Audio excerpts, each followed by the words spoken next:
L'Évangile de la prospérité, une semence pourrie, par David Wilkerson, MBLR. Dans notre pays aussi des sites évangéliques, très visités, font la promotion de Kenneth Hagin, Benny Hinn, Kenneth Copeland et autres messagers de cette fausse doctrine. À semence pourrie, fruit pourri. Tout d'abord, il y a la semence pourrie qui est prêchée par des bergers avides. Ceci est connu sous le nom de l'Évangile de la prospérité. C'est l'un des plus grands reproches que l'Église de Jésus-Christ n'ait jamais à subir depuis Christ. Cet évangile perverti empoisonne des multitudes même en Chine, en Afrique et dans le monde entier. Il s'agit d'un évangile américain inventé et répandu par de riches évangélistes et pasteurs américains. Riches. Cela m'alarme que tant de personnes puissent écouter les cassettes et regarder les vidéos qui viennent de ces conférences sur la prospérité sans pleurer sur ces choses. Ce poison s'est répandu à travers le monde entier. Cuba est en train de s'ouvrir, et cela démange ces prédicateurs d'y entrer tout de suite, avec leur évangile de la prospérité, pour proclamer à la population, vous avez été pauvres suffisamment longtemps maintenant, Dieu veut que tous les Cubains soient riches. La semaine passée, on m'a donné une cassette vidéo enregistrée récemment dans des réunions de Kenneth Copeland. J'ai écouté les orateurs, et je ne pouvais pas croire mes oreilles. Mes amis, lorsque vous lisez le Nouveau Testament, vous voyez que l'apôtre Paul a nommé ceux qu'il croyait être de faux prophètes. Il a donné des avertissements en nommant leur nom. Je vous dis maintenant que si vous pouvez écouter ce que je vais vous dire sans en être affligé, c'est que vous êtes aveugle. Vous êtes spirituellement aveugle. Vous avez un seuil dur. Un seuil enveloppé d'un bouclier de telle sorte que le pur évangile ne peut pas y pénétrer. Votre esprit a été si saturé de cet évangile déséquilibré que vous êtes incapable de renoncer à bon nombre de ces prédicateurs. Vous ne pouvez pas prêcher la vérité. Il est impossible de leur montrer quelque chose d'autre dans les Écritures parce qu'ils ont un bouclier autour de leur seuil. Ce sont des seuils durs. Certains d'entre vous ne recevront pas ce message. Si votre âme s'est nourrie des cassettes de Copeland et de Hagin, vous n'allez pas aimer ce que vous entendrez. Mes amis, je suis un berger, j'ai été appelé par Dieu. J'ai fait de cette église une promesse. Aussi longtemps que nous serons sur cette chair, si nous apercevons des loups déguisés en brebis, s'introduisant pour dérober le troupeau, nous nous lèverons pour crier contre cela. C'est à vous d'en tenir compte.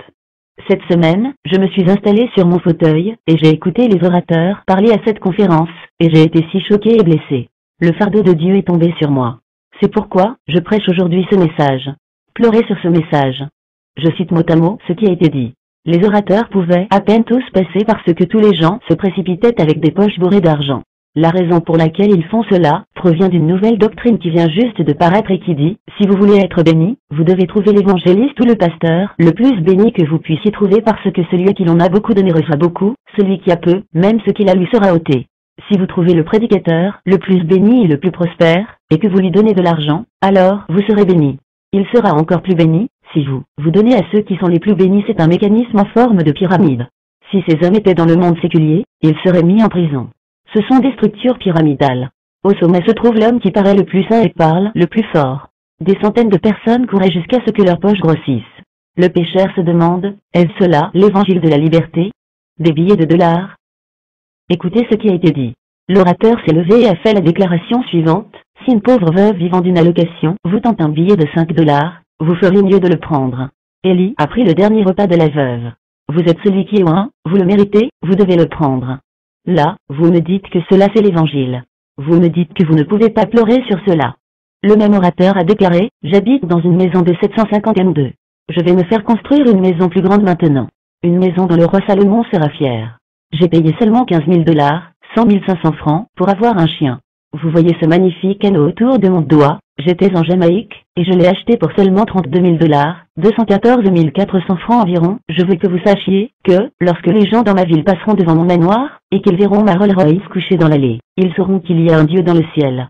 Un des orateurs s'est levé et a dit, nous avons fait une alliance avec le frère Copeland, comme quoi pendant les 365 prochains jours, aucun de nous n'allait souffrir un seul jour. Nous ne connaîtrons aucun moment de découragement. Nous ne serons jamais malades ou dans le besoin. Nous allons jouir de toutes les bénédictions. Nous rejetons toute souffrance, toute douleur, tout problème financier. Tout ceci est formidable si vous êtes en haut de la pile. Voici ce qui me chagrine le plus. La chose suivante a été prêchée, le Saint-Esprit ne peut pas être répandu sur vous à moins que vous ne soyez d'abord dans le flot de l'argent. À moins que vous ne prospériez, le Saint-Esprit ne peut pas accomplir son œuvre. Réfléchissez à cela. De quelle façon cela vous affecte-t-il? Qu'est-ce que cela fait à votre esprit lorsque vous voyez des gens pauvres qui vivent d'une paye à l'autre, à qui soudain on dit, courez pour l'argent, et que les gens courent follement partout, et que ces prédicateurs disent alors des premiers qui courent, ils réclament la richesse? Ensuite, j'ai vu des gens se ratatiner, déformés, comme des serpents depuis leur siège pour tomber à terre. J'ai vu l'évangéliste s'avancer et siffler comme un serpent, et des gens qui tombaient partout. Mes amis, que se passe-t-il? Le reproche de l'assemblée solennelle. Le prophète les appelle « chiens sauvages, sentinelles impies ». Mes amis, si vous aviez le sceau de Dieu et le fardeau du Seigneur, vous seriez en train de crier avec Ésaïe, ce sont des sentinelles aveugles, ignorantes, des chiens stupides, des gens endormis, aimant à se reposer, oui, des chiens aveugles qui ne possèdent jamais assez. J'ai une maison de 750 m2, mais je vais la vendre, et je vais en construire une maintenant dans laquelle le roi Salomon pourrait habiter, il n'en possède jamais assez. Ésaïe a dit, les bergers qui ne peuvent pas comprendre observent tous leur propre voie, ne se préoccupant chacun que de son propre gain, qu'ils veulent préserver jusqu'au dernier centime. Jérémie n'a pas mâché ses mots quand il a dit, mon peuple est un troupeau perdu. Ces bergers lui ont fait prendre un mauvais chemin. Vous allez me dire, pasteur, vous n'avez pas le droit de parler si fort sur ces sujets. Si vous pensez que je vais fort, lisez Ézéchiel 34:1-10. Vous prenez les 5 $ de la veuve et vous achetez un chien à 15 000 $. Vous prenez la paye de la veuve et du pauvre et vous leur dites qu'ils n'ont pas assez de foi, c'est ainsi que ces évangélistes prospèrent. Ils prennent la laine même qui recouvre les brebis. Ils ne sont pas intéressés par les âmes, c'est l'argent qui les intéresse. Mes pasteurs ne prenaient aucun souci de mes brebis, qu'ils se paissaient eux-mêmes, et ne faisaient point paître mes brebis, à cause de cela, pasteur, écoutez la parole de l'Éternel. Ainsi parle le Seigneur, l'Éternel, voici, j'en veux aux pasteurs. Je reprendrai mes brebis d'entre leurs mains, je ne les laisserai plus paître mes brebis, et ils ne se paîtront plus eux-mêmes. Je délivrerai mes brebis de leur bouche, et elles ne seront plus pour eux une proie. Ézéchiel 34:8-10. Voir aussi l'étude du Dr Miondo sur ce faux évangile. http://jésus-sauve-aujourd'hui.overblog.com /article à l'évangile de Prosperity ou google.com ou youtube.com /le véritable évangile.